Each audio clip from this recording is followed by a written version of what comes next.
Mga idol, andito tayo ngayon sa Sophia Cave and Rock Formations at Lampake, Tigawayan, North Cotabato. So andito po ako sa entrance ng Sophia Cave. Kasama ko yung mga bata. Yung mga bata na yan is mga tour guide po sila. So habang papunta po tayo sa bungad or sa bunganga ng cave. So, mag-vlog-vlog po tayo dito. Ang ganda rin ng landscaping nila, no? Medyo malayo konti ang cave sa entrance nila. So, naka-gear kami, naka-full gear kami. Meron kaming hard cap, no? Parang mga construction engineer. At saka meron kaming mga butas. Kasi nagtatanong ako bakit meron kaming mga hard cap at merong butas. Anong meron sa loob?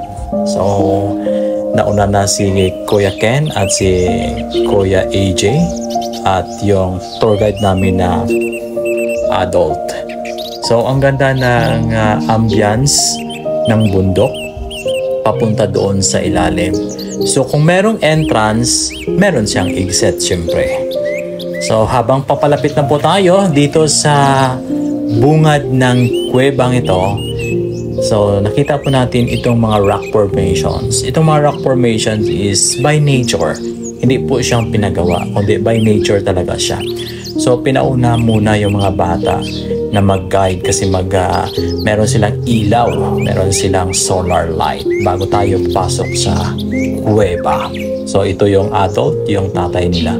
So ito na, bungad na ng kuweba. Medyo may takot ako at ibinigay ko sa adult na tour guide yung cellphone ko.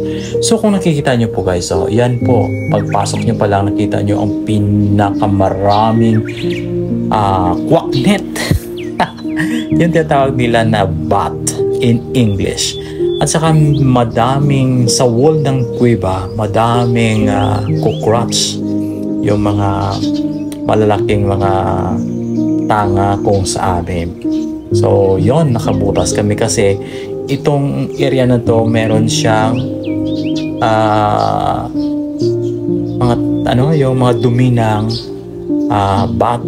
Medyo maalisangsang yung amoy sa loob dahil ang daming bats. So yan ang sa loob ng kuwebang yan. So papasok na kami sa lugar kung saan i-exit na kami. So, nakikita niyo po guys kung gaano kaliit, no, ang exit area. Yan. So ganun na siya ang exit area. Bakit mayroon tayong hard cap para hindi tayo ang ulo natin sa mabangga sa mga bato sa kuweba. So ito na ngayon, ito ang challenge accepted namin.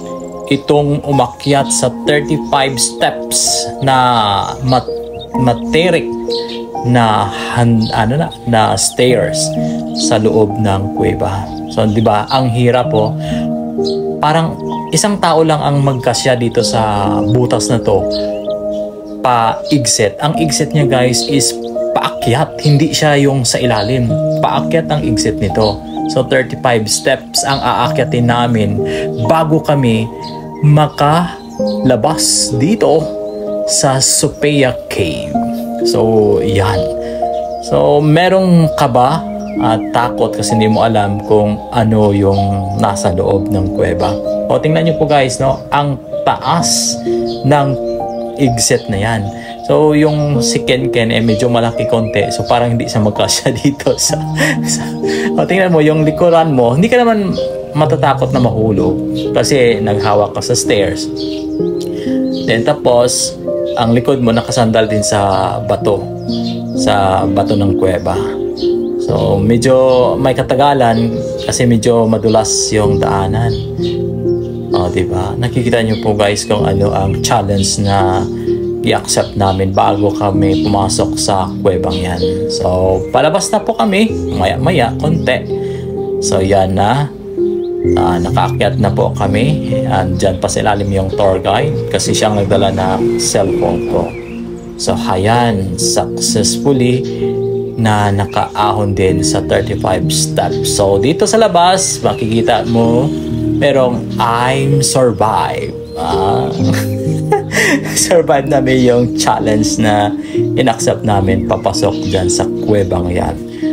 So, medyo may kalayuan siya. No? Pero magandang adventure. Ano? So, yan. Lakad po kami doon sa rock formation na doon kami mag-stay for a while. So, yan nakalagay, I survive.